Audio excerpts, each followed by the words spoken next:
Okay, the graph and calculator part for the central limit theorem. So first, let's review the graph of the bell curve. So still remember this, we have 68, 95, 99.7. They are the empirical rules. That is how they divide the area of a bell curve. But that is not what we are trying to do right here. So what I want to review again is, on the left end, the graph doesn't terminate at this point and then at this point. The graph, listen, extends all the way to the left and all the way to the right. So on the left end, we have this symbol is called negative infinity. And then this symbol is called positive infinity. So if the graph is too much for you, look at the number line. We have 0 right in the middle. And then we have positive number on the right, negative number on the left. As you move to the right side, you move away from a 0. You are walking to the right side, right? The further you go, the bigger numbers you have. But on the right hand side, what is the biggest number on the right hand side? Do you have such a number in your mind? Nope, you don't.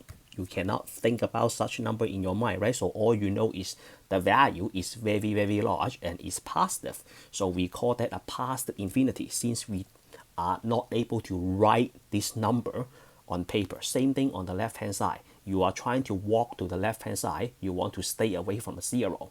So the farther you go, what happened? The number is huge and is negative. What is that number? Can you write this number in your paper? No, you cannot. So we call this a negative infinity. So that's how the positive infinity and negative infinity work. Again, 0 in the middle, positive on the right, negative on the left. But how do you type negative infinity? If you look at your graphing calculator, the TI-84 or 83, there is no negative infinity or positive infinity in your calculator, right? So you have to use another way to type it. So to type negative infinity, so watch here. We type -1 and then we type an E and then 99. So how do you type a -1? So watch my calculator. So we type a -1 like this. So -1. So -1. And then how do you type the E? You type the second and then you type the comma. The comma is right above 7. And then you type 10. Oh, actually, you don't have to type 10. So let me redo this. -1. Again, the negative key is between the decimal point and the enter. And then second comma, 99. So that is negative infinity. And then positive infinity, you can type 1, second comma, you get the E, 99. And then that is positive infinity. So what is negative infinity? Negative infinity is, so let me zoom out a little bit. So -1e 99 is equals to -1 times 10 to the 99th power, which is -1 followed by 99 0. So this number is definitely a negative infinity. Positive infinity, positive 1e 99, so that is 1 times 10 to the 99th power, so that is 1 followed by 99 zeros. So that is definitely a positive infinity. This is how we type infinity in our calculator. Okay, so the next step is, how do you find the area under a normal curve? So this is where you have to go. So let me take this. Let's look at this picture first. So this picture is if you are using a newer calculator, a TI-84CE, a TI-84C. So where the place that you have to go is, you have to go to second vars and then you select normal CDF. And then you will see this menu. They will ask you for a lower limit, upper limit, and then the mean, the standard deviation, and then the paste means you paste the command highlight in yellow to your home screen. Once you press enter, then you get the probability. So what if you have an older calculator? If you have an older calculator like this, then you still go to second vars, and then you find normal CDF. What is CDF? CDF means cumulative density function. Simply speaking, that means you want the area. You are adding up area under the curve. PDF gives you a point on the bell curve. So we don't need PDF. PDF doesn't give you any probability. So we want CDF. But you have to do a little bit more work, because for the older calculator, look right here, they will ask you to type those four numbers, separate them by a comma. You have to do all of this by yourself. That means if you're using an older calculator, you have to memorize the calculator command. The new calculator, they walk you through everything. That's why if you have $100 to more than $100 to spend, I prefer you to buy a new one, because the new one walk you through everything. And then how about the one I have in my device? So I go to second vars, and then which one is it? Normal CDF. So that will be number 2. I tap on it because mine is a tablet. Look, this one, they don't have a screen for me, so I have to type the four numbers myself. But luckily, they remind me that I have to type lower, upper, mu, and sigma. So that is a lucky thing for me. And then what about inverse normal distribution? So let's review the difference between normal CDF and inverse normal. So when you do normal CDF, so if you given a lower limit,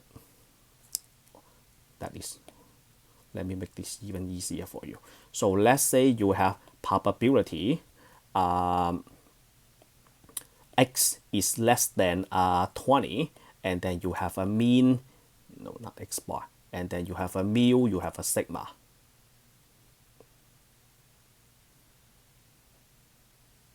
Oh, actually, I can make this even more easier for you. So how about this? Let's say z is less than 0.5.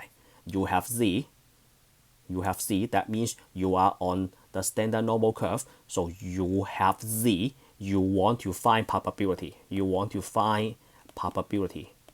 Then you use normal CDF. You have the z, you want to find probability. Again, normal CDF is you want to find probability. You want to find area under a standard normal curve. So that is using normal CDF. You have z, you want to find probability. What about inverse normal? So inverse normal, so if you take a look at the two pictures right here, inverse normal is you have the area. So let's say I give you a curve. This is standard normal, mean is equals to 0. And then this one is 25%. I want you to find z. So you already know what the area is. You want to do it backward. You want to go back to the z. Then you do inverse norm, inverse normal distribution. And then you input the area 0.25. All right. According to this command, the mean is 0, the standard deviation is 1, because z means standard normal. Standard normal has mean equals to 0 and standard deviation equals to 1. So that gives you a z value. All right. So this one, the menu that you are looking right now, right here, this is if you must have a TI-84 CE or a C to get this menu, because that is for newer calculator. So they show you a menu, they walk you through everything. They show you a menu, they walk you through everything. But the older calculator, same thing. The inverse norm, you go to second vars inverse norm, you have to input those three numbers yourself, and then you have to separate them using a comma. So that's the difference between new calculator user and old calculator user. Old calculator user, you have to memorize everything yourself. The new one, they walk you through everything. So that is the difference. All right. Now, let's take a look at three cases. So the three cases are, I have an area on the left, an area on the right, or area in the middle. So let me space them out because I want to do some work on it. So case 1, left area. So I want to go over the normal CDF and the inverse norm again. So for the left area, the area is right here, right? This is my area. Okay, let me just erase that because I want to use a different color for this. Let's use pink. So this is my area. So let's say the z is equals to give me a number like 0.3. I am looking for the area. I don't know what the area is. So how do you find the area? Area means probability. You do normal CDF, right? You go from negative infinity, that is the lower limit, the left end, to 0.3. So this one is probability z is less than 0.3. And then the mean is 0, standard deviation is 1 because z means standard normal, 0 and 1, all right? So that is how you use the normal CDF. Now, what if I know the area? Let's say the area is equal to, I'm trying to make up a number myself. Let's say the area is equals to 35%. I want to find the z. I'm trying to do things backward. So if that is the case, then you do inverse norm. You input the area, 35. The mean is 0. The standard deviation is 1. So that gives you the z. Okay, so that is the left area. What about the right side? Let's use a different color for right side. Let's don't use pink. Let's use blue. So this is my area. All right. So let's say I want to find probability that z is greater than 0.40. Greater than, right? Greater than means right side. How do you find it? So that is equal to normal CDF. You have 0.40 and then to positive infinity. So before I write the mean and 0, I want to pause in here and say something more. When you write these two numbers, remember, okay, pay attention. You put smaller number on the left and bigger number on the right, just like your left hand and right hand. My right hand is stronger than my left hand, okay? I put a small number on my left hand, a big number on my right hand. Just picture this in your mind. You have two hands, right? Left and right. Your right hand is stronger than your left hand. So you put small number on the left, big number on the right, separate them by a comma, the mean and the standard deviation, always 0 and 1. So that is how you find the probability. So what if I give you the probability, you find the z for me? So this time I'm trying to make up another number.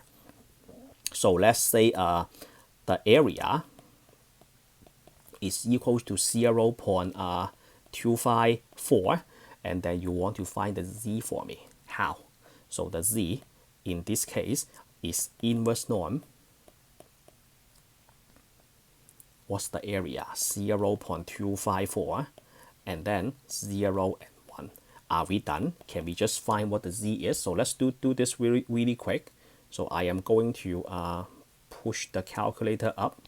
So we go to second vars and then inverse norm, 0.254. The mean is 0. Standard deviation is 1. Are we going to get a positive or negative? The answer is we are going to get a negative because they assume that the 0.254 is on the left side. They assume it is on the left. So on the left side of 0, you always get a negative value. So the z is negative 0.661. Is that the answer of this question? The answer is no, because the z, I can see it. I can see the area. It is on the right side. So this is only a left z. The one that we are looking for is 0.661. That is the one on the right side.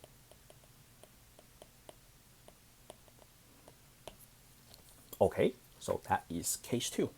And then case 3, we have a two-sided. So let's bring this picture down here. So we have two-sided, so we need another number for the area in the middle. So what should I pick this time? Let's pick a yellow, shall we? So let's say the area in the middle is 60%. So this area right here, this area, oops, don't want to move that around. This area in the middle is 60%. Wow, we can't really see it. It's 0.60%. I want to find a z1, I want to find z2. Let's say the area is 60%. How do you find z1 and z2? So you have 60% in the middle. How much do you have left? You have 40% left, right? And then 40% you cut it into two pieces, one on the left, one on the right. So you take the entire area, subtract 60% divided by 2. 40 divided by 2 is equals to 20. So that means on each side we have 20%. So this one is a 20%, and this one is a 20%. We have a Z1, we have a Z2. So what is Z1 equal to? So Z1 is equals to inverse norm 0.20 and then 0.1. Let's take a look. So second vars. Okay, let's make the calculator a little bit bigger. Second, did I do something wrong? Second vars, all right, inverse norm 0.20, 0.1. Okay, we have negative 0.841. So that is on the left side, the one on the right. Why do they put me on the eraser? Z2 is equals to 0.841. One negative and one positive. So that is in a situation when the area is given, you have to find the Z. So now, what if I don't know the area, but I know the Z? So let me draw another picture for you. So we have another picture. We have, we don't know the area. So this time the area, we don't know. So let's make up something. I know that it's symmetric. Okay, it's symmetric. I will just follow it. Let's say this is a 0, right? We don't need to let's say this is 0 because the Z means 0 in the middle. So let's say this is a 0.60. This is a positive 0.60. How do you find the area in the middle? So the area, if you want a formal notation, that is negative 0.60, Z positive 0.60. Now, answer my question. Is the equal sign important in this problem? The answer is no, because we are doing area, right? It's no. The equal sign is not important. So we have a normal CDF from negative 0.60 to positive 0.60. The mean is 0. Standard deviation is 1. Let's go find out. So second vars, normal CDF, negative 0.60, positive 0.60, the mean is 0, standard deviation is 1. All right, I just got the area. The area is 0.451. Let's keep one more decimal places. 5. So that is the area between those two Z values.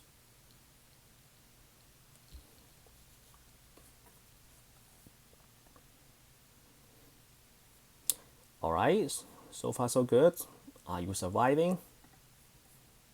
Okay, if that is the case, let's practice a couple more problems.